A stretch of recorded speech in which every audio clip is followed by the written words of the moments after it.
Good day everyone, so in my recent video I talked a bit about why Kokomi is the perfect character ever designed for Genshin Impact, and obviously we have someone in the comment section sort of spouting a lot of hatred towards Kokomi, and I'm going to sort of show you why the points that they've made are completely wrong. So the first big thing that I sort of just want to sort of point out to this person right here is this little line that he says, her design is the most imperfect mess in the game. No character makes such a difference between intended gameplay and a real player's gameplay. So what was the intended gameplay? If we go to the collected miscellany, this is basically where they sort of demo the characters in Genshin Impact, and we look at the video that has 1.5 million views when Kokomi came out. What did they sort of advertise Kokomi as? What was the intended gameplay that they put out for this character? Let's just listen. In battle, Kokomi uses the Bake Kurage summoned by her elemental skill to recover HP for her teammates, and set up perfect conditions for hydro-elemental reactions, assisting her allies on the offensive. When needed, she personally joins the fray to unleash her elemental burst, strengthening her abilities with the ceremonial garment. Right, so you sort of heard that correctly. You can verify that for yourself.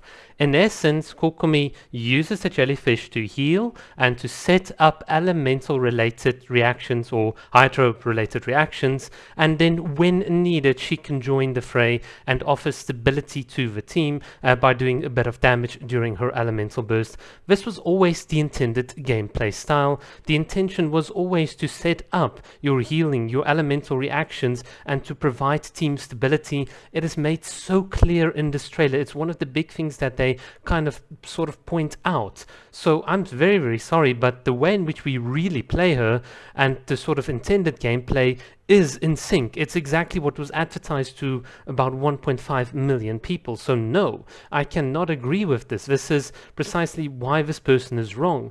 And this is also why the Genshin community did not really pay attention to what was advertised, because it was very, very obvious. And myself and very others have also said it when Kokomi came out. She's very useful for elemental reactions, and her healing is nothing to be scoffed at. I think a lot of people now really start appreciating her healing and so on. So no, I do think this person completely missed the mark. And you might say, well, all of her constellations and weapons and all of these things are just bad. You can see what they wrote, you know, Ocean Youth Clan doesn't even deal max or field damage. Well, here's the thing, how many characters do indeed deal max or field damage with Ocean Youth Clan said? What should be the typical or standard that we should expect?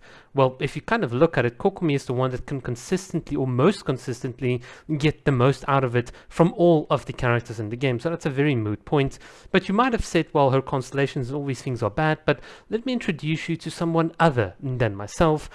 You can see here, Uri on sort of Twitter has done, and he has done this many, many times, where he's cleared Spiral Abyss 12 with just a solo Kokomi at her C6 R5 level. You can see the date and the timestamp. So this is just one example. You can go on his Twitter and you will find countless examples of him just as a single solo Kokomi, completing and beating up the Spiral Abyss, the most difficult content we have in the game. So no, you cannot say that her constellations and weapon are bad in any sort of sense, because there's clear evidence that it is not bad, that it is actually functional. And I mean, I've done it myself many, many times. You just go main DPS Kokomi on my channel and you can see I've done this, I've demonstrated this like 1,000 times. So at the end of the day, I think the lack of using Kokomi, of understanding and just how many different situations you can use her, is precisely why people like this completely misunderstood the character. And there's nothing wrong with Kokomi being a jellyfish bot in sort of air quotes, because that's not just what she does. In your Ayaka Freeze teams, she carries the Thrilling Tales of Dragon Slayer, she carries Tenacity of a Millif. That means she heals, she provides the freeze, she provides attack buffs to the entire team. It's just like, well, what more do you want a character to do? And she's the tank, so if there's like a really strong hit and your other characters cannot survive a 35k HP attack, then well, yeah, you just swap to Kokomi and you can tank it very, very easily.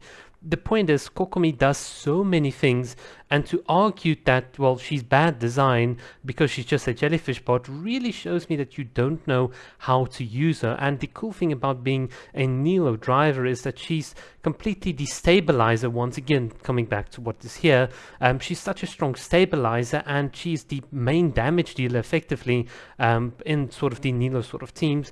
That means she does a lot. She is constantly contributing so much. So I do not understand why you said, like, how someone here can say she doesn't have value. And even then, in the Nilo sort of teams, you want that constellation too. So when your characters are below half health, they instantly get even topped up even more. And that means Kokomi herself can be built on a sort of triple EM build. And that kind of, yeah, that just means you do more damage and you have enough healing so that the margin of error is high enough for you to more consistently clear the floor in your Nilo teams. So it's just, I don't know.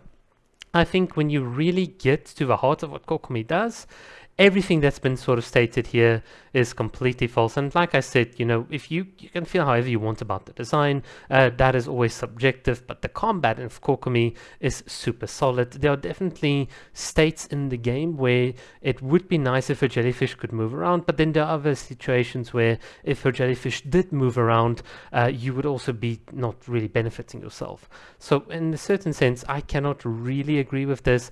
And also in the Nilo driver teams, you're constantly running around with the Hydro Ring from Nilo as well, so it's not like having a moving jellyfish is that much of a sort of requirement. And the thing that you're also missing is that enemies in Genshin tend to clump towards you as a player, as opposed to generally being spread out. A lot of enemies come in as opposed to just stay at range. And even if they do stay at range, for instance, like the little Thunderbird, you've got a character like Kokomi, which, like Yelan, has one of the best auto-targeting abilities in the game. Her jellyfish, even if the enemy teleports, will literally redirect itself and go like a little missile and just homes in and attacks the target, which just makes her so good also for ranged damage. So this is what Kokomi is good at. When the enemies are close, she can obviously apply lots of Hydro, but she's also got this range capability. She's got all of the things in her kit that make her really solid from a combat perspective. Yes, she's not going to be the best at almost all of the things,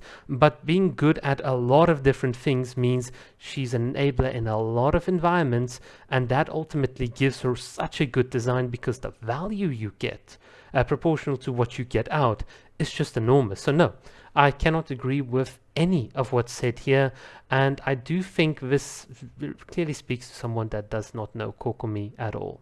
But I'm someone that does know Kokomi. I've got over, I don't know how many, 500 videos on Kokomi. So this is why a character that I'm super passionate about is going to be defended, and why I'm going to call out people like this that are just purely speaking from a point of ignorance. Alright guys, thanks for watching. Cheers.